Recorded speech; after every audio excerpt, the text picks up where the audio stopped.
तो जैसे बताया गया, ईश्वर ने सृष्टि बनाई, सृष्टि में पंचमहाभूत बनाए, सूर्य चंद्रमा पृथ्वी तारे पर्वत नदियां समुद्र, खाना पीना अनाज फल फूल शाक सब्जी, सैकड़ों चीजें बनाई, हजारों लाखों चीजें बनाई और बना के हमारे हवाले कर दी जीवात्माओं के। लो भाई इसका उपयोग करो, अपना खाओ पियो, इससे अपना काम चलाओ। अब एक कंपनी वाले कार बनाते हैं और बाजार में बेचते हैं और ग्राहकों से कहते हैं ये कार ले जाओ, खरीदो, इसका लाभ उठाओ। जब कंपनी वाले कार बनाकर बेचते हैं तो कार का उपयोग कैसे करना है, क्या उसकी विधि बताते हैं या नहीं? बताते हैं ना। एक साथ में छोटी बुकलेट साथ में देते हैं, गुजराती वाले उसको चोपड़ी कहते हैं ना, छोटी सी चोपड़ी साथ में देते हैं पुस्तिका। तो उसमें सारा विवरण लिखा होता है। ये कार कैसी है, ये पेट्रोल इंजन की कार, इसमें फ्यूल डालो तो पेट्रोल वाला डालना, डीजल वाला नहीं, सारी सूचना देते। इसमें 5 गियर फ्रंट में और 1 रिवर्स में, 6 गियर हैं तो वहाँ कार में भी 6 ही होंगे। जो विवरण में 6 गियर लिखे हैं पुस्तिका में, तो वहाँ प्रैक्टिकल कार में भी 6 ही होंगे। ऐसा नहीं विवरण में 6 हों और प्रैक्टिकल में 7 गियर हों, ऐसा नहीं होगा। अब कुछ 7 गियर वाली कार भी आने लग गई हैं जिसमें 6 गियर फ्रंट में होते हैं, 1 रिवर्स में होता है। क्यों साहब, ठीक है ना, ऐसी भी आने लग गई। तो जैसी कार बनाई गई वैसा ही विवरण उस पुस्तिका में मिलेगा, अलग अलग नहीं होगा। क्यों? जिस कंपनी ने कार बनाई उसी कंपनी ने पुस्तिका छापी। क्या बोला, दोहराइए। तो दोनों का विवरण एक जैसा होना चाहिए, तालमेल होना चाहिए ना। जो मैन्युफैक्चरर है कार बना रहा है, उसने 6 गियर फ्रंट में और 1 रिवर्स में बनाया, तो पुस्तिका में भी तो यही लिखेगा ना कि 6 फ्रंट के और 1 रिवर्स का, ऐसे ही तो लिखेगा। तो उन दोनों में तालमेल होगा। जब छोटी छोटी कार वाले कंपनी वाले अपनी वस्तु बनाते हैं, बाजार में बेचते हैं, तो साथ में उसका उपयोग करने की जानकारी भी देते हैं।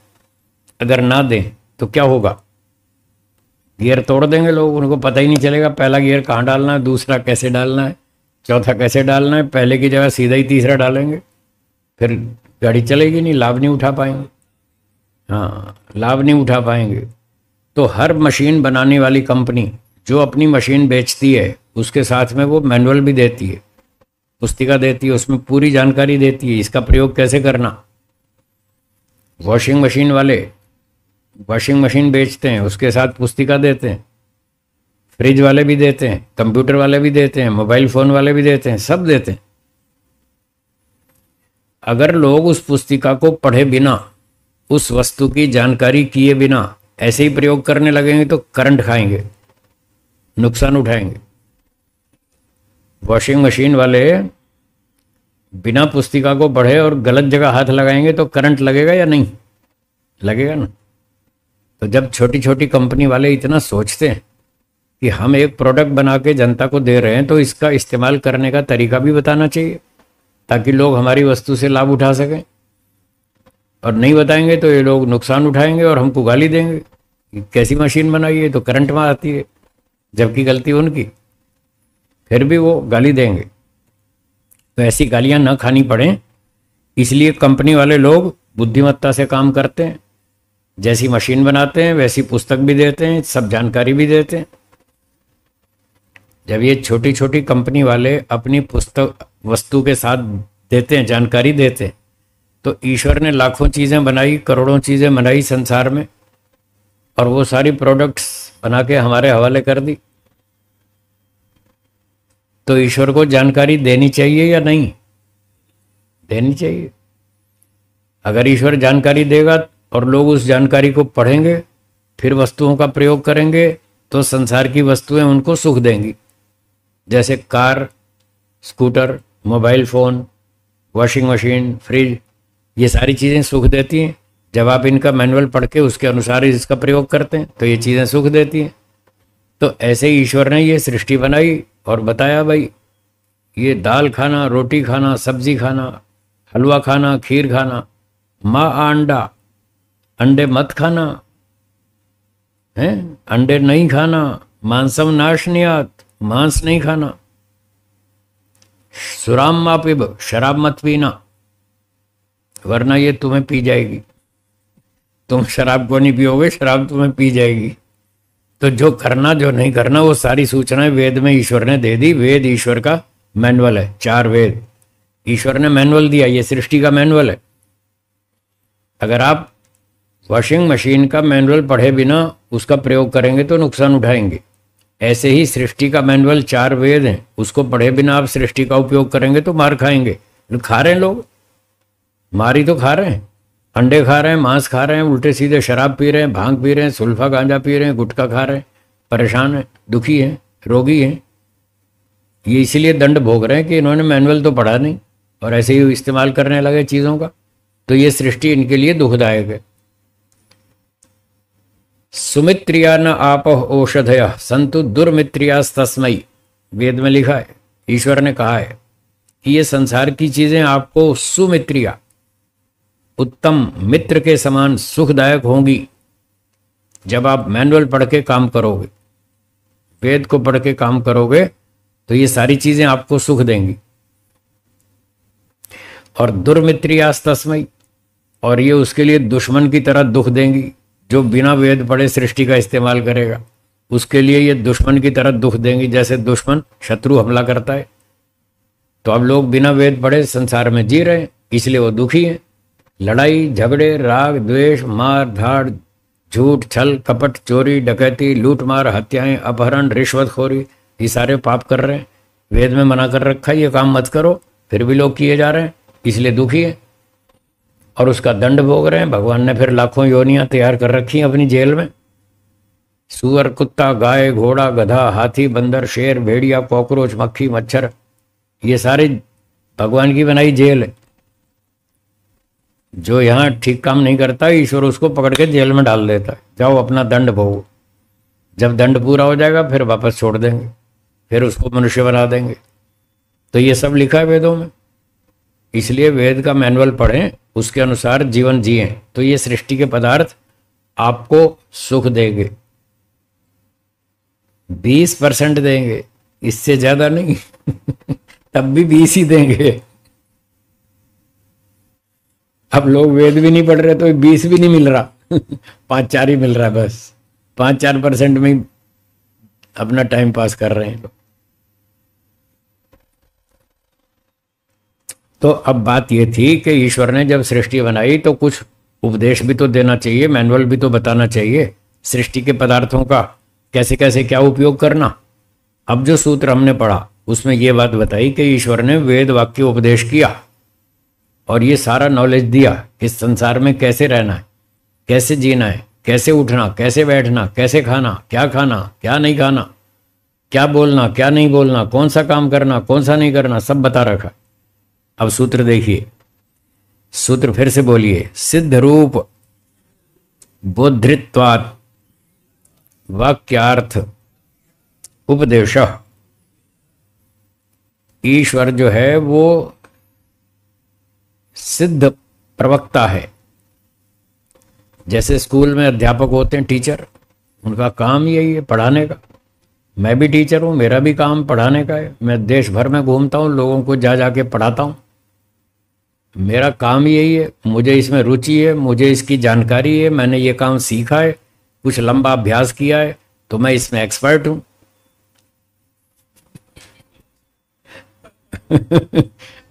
हूँ या नहीं? हाँ, तो जो आदमी जिस लाइन में एक्सपर्ट है वो उस काम को करेगा। तो जैसे मैं एक अध्यापक हूँ, मैं अपने काम में एक्सपर्ट हूँ, एक डॉक्टर है वो अपनी चिकित्सा में एक्सपर्ट है, एक मैकेनिक है वो कार ठीक करने में एक्सपर्ट है, एक दर्जी है वो कपड़े सिलने में एक्सपर्ट है। जो व्यक्ति जिस काम में एक्सपर्ट है वो उस काम को करता है। तो ईश्वर भी तो ईश्वर तो सारा ही कुछ है। हम तो एक एक दो दो कलाएं जानते हैं। कोई डॉक्टर है, कोई इंजीनियर है, कोई मैकेनिक है, कोई दर्जी है, कोई हलवाई है। ईश्वर तो सारे काम करता है, सारी बातें जानता है, सारी विद्याओं को जानता है और बढ़िया टीचर है, सबसे बढ़िया टीचर है। 24 घंटे पढ़ाता है। पढ़ने वाला चाहिए। भगवान तो सोता भी नहीं रात को, हम तो सो भी जाते हैं। वो तो 24 घंटे जागता है और हर समय बताता रहता है, ये करो, ये मत करो, ये अच्छा है, ये बुरा है। तो ईश्वर भी एक परफेक्ट टीचर है। सिद्ध रूप बोधृत्वात्, बोधृत्वात् टीचर, बोध कराता है, ज्ञान देता है, हर समय ज्ञान देता है और बहुत अच्छा ज्ञान देता है, सही ज्ञान देता है, परफेक्ट ज्ञान देता है। इसलिए उसको एक परफेक्ट टीचर कहा जाता है। योग दर्शन की भाषा में कहें तो पूर्वेषाम अपि गुरु, वो सब गुरुओं का गुरु है। सब पीछे जितने अब तक गुरु हुए, करोड़ों लाखों गुरु हुए, अब उनका सबका गुरु है।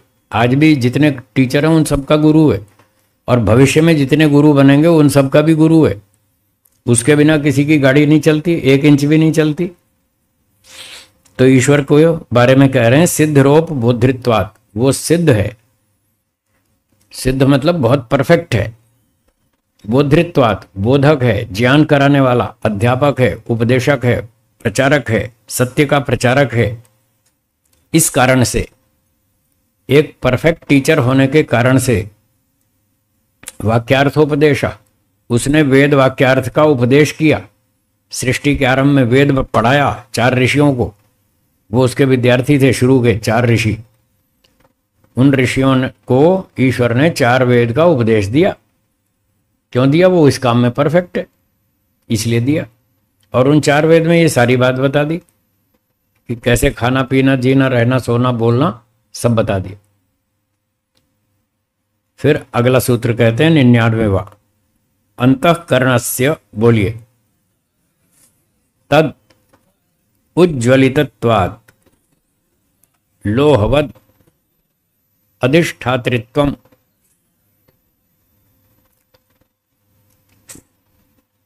इस सूत्र में कह रहे हैं, एक तो ईश्वर उपदेशक है, उसने 4 वेद का उपदेश दिया, सब बातें बता दी, क्या करना, क्या नहीं करना, कैसे करना।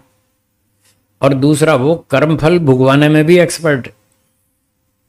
वेद उपदेश तो देता ही देता है, फिर वो राजा भी है, दुनिया का कंट्रोलर है, व्यवस्थापक है। वो सबको कर्मफल भुगवा देता है अच्छी तरह से। कर्मफल भोगने में जीवात्मा परतंत्र है, कर्म करने में स्वतंत्र है, फल भोगने में, इस सूत्र में ये बात बताई, फल भोगने में परतंत्र है। कैसे परतंत्र है? लोहवत, लोहे के समान। इसका क्या उदाहरण लोहे का? लोहे का उदाहरण यह है कि एक लंबी लोहे की रॉड थी। अब वो कुछ कारीगर बिल्डिंग बना रहे थे, फिर रॉड को ऐसे मोड़ना था, सीधी नहीं लगानी थी, ऐसे एल शेप में उसको मोड़ के लगाना था। तो ठंडी रॉड को जब मोड़ने लगे तो मुड़े ही नहीं, बहुत कड़क थी, टाइट थी। तो फिर उन्होंने सोचा इसको गर्म करो, अग्नि से इसको गर्म करो। लोहे की रॉड को अग्नि की भट्ठी में गर्म करेंगे तो नरम हो जाएगी या नहीं? हो जाएगी ना। तो उन्होंने ये रास्ता निकाला, इस लोहे की रॉड को गर्म करो अग्नि में, और एक बार जब अच्छी तरह गर्म हो जाएगी लाल लाल, फिर हम जहाँ चाहेंगे वहाँ मोड़ लेंगे, फिर जैसी चाहेंगे वैसी मोड़ लेंगे। ये सारे लोहार ऐसे ही करते हैं। रॉड को जहाँ भी गर्म उसको मोड़ना होता है पहले गर्म करते हैं, फिर आराम से मोड़ लेते हैं। तो ईश्वर भी क्या करता है? वो सब जीवात्माओं के अंतःकरण को गर्म करता है और फिर अपनी इच्छा अनुसार चाहे जहाँ मोड़ देता है। किसी को उल्लू के शरीर में डाल देता है, किसी को गधे के शरीर में, जहाँ चाहे वहाँ मोड़ देता है। इस तरह से फल भोगने में जीवात्मा परतंत्र है। ईश्वर अपनी शक्ति से उनके कर्मानुसार उनको अमुक अमुक योनि में मोड़ देता है। चलो तुम इस योनि में जाओ, तुमने ऐसे कर्म किए, तुम सांप बनो, तुम बिच्छू बनो, तुम घोड़े बनो, तुम व्हेल मछली बनो, तुम शार्क मछली बनो, हैं, तुम अल्सेशन डॉग बनो, और तुम डॉल्फिन मछली बनो, तुम ये बनो। उसको चाहे जहां मोड़ देता है वो, उसके कर्म के आधार पर। तो लोहवद अधिष्ठातृत्वम, जैसे लोहे पर अग्नि के संपर्क से अग्नि का जो है अधिष्ठात्रीपन होता है, अधिष्ठातापन होता है, अग्नि के संपर्क से लोहा नरम हो जाता है और हम उसको मनचाही दिशा में मोड़ सकते हैं। ऐसे ही ईश्वर की शक्ति से ईश्वर जीवात्माओं को जिस कर्मफल की ओर मोड़ना चाहे उस आत्मा को उधर मोड़ देता है और उसको वो फल दे देता है, उस योनि में डाल देता है। तो ईश्वर पहले तो कानून बताता है, वेद वाक्यार्थोपदेश, पहले तो उपदेश करता है कि अच्छे काम करो, बुरे मत करो, साथ साथ वार्निंग भी देता है। असुर्या नाम ते लोका अंधेन तमसावृता तांस्ते प्रेत्यापि गच्छन्ति ये के चात्म हनोजना। अगर घोटाला करोगे तो फिर ऐसी ऐसी योनियों में डाल दूंगा। पहले वार्निंग देता है, फिर हर समय सावधान करता है, ये अच्छा काम है कर लो, ये बुरा काम है ये मत करो। उसके बाद भी लोग नहीं सुधरते, नहीं सुनते ईश्वर की बात, तो फिर कहता है तुम मेरी नहीं सुनते, अब मैं भी तुम्हारी नहीं सुनूंगा, चलो सुअर बनो, तुम कुत्ते बनो, तुम बकरी बनो, तुम भेड़िया बनो, जाओ अब दंड भोगो, अब मैं नहीं सुनूंगा। फिर तुम कितने हाथ पैर पकड़ते रपटते रहो, पटकते रहो, फिर मैं कुछ नहीं सुनूंगा। इस तरह ईश्वर उनको उनके कर्मानुसार उन योनियों में मोड़ देता है और वहां पर बिठा देता है, जाओ अपना दंड भोग। अब सूत्र के शब्दों को देख लीजिए। लोहवद अधिष्ठातृत्व, जैसे लोहे पर अग्नि का अधिष्ठातापन अधिकार हो जाता है, ऐसे जीवात्मा के तद अंतःकरण से, जीवात्माओं के जो अंतःकरण है, मन आदि सूक्ष्म शरीर, उन पर तदुज्ज्वलितत्वात्, ईश्वर के द्वारा कर्मफल देने से, ईश्वर उन जीवात्माओं को कर्मफल देता है, तो उन आत्माओं को और उनके अंतःकरण को उन योनियों की तरफ मोड़ देता है। वो उनके ऊपर अधिकारी बन जाता है, जैसे अग्नि लोहे पर अधिकार कर लेती है। कुछ तालमेल जम गया ना। अग्नि लोहे पे अधिकार कर लेती है, ईश्वर जीवात्मा के अंतःकरण पे अधिकार कर लेता है। अग्नि गर्म करके उसको चाहे जहां मोड़ देती है और ईश्वर आत्मा के कर्मानुसार उसको चाहे जिस योनि में डाल देता है। इस तरह से वो फल देने का अधिकारी है। पहले कानून बताता है, सावधान करता है, फिर दंड देता है, और जो अच्छा काम करते हैं उनको इनाम भी देता है। उनको अच्छा अच्छा मनुष्य शरीर देगा, अच्छी योनि में डालेगा, बुद्धि देगा, अच्छे माता पिता, खाना पीना, अच्छा परिवार, सारी विद्या, सब सुविधा मिलेगी। और जो गड़बड़ करेगा उसको दंड मिलेगा। तो ये सूत्र इस बात को कह रहा है। हाँ जी बोलिए, ठीक है, स्पष्ट है, आगे चले। चलिए अगला सूत्र देखते हैं।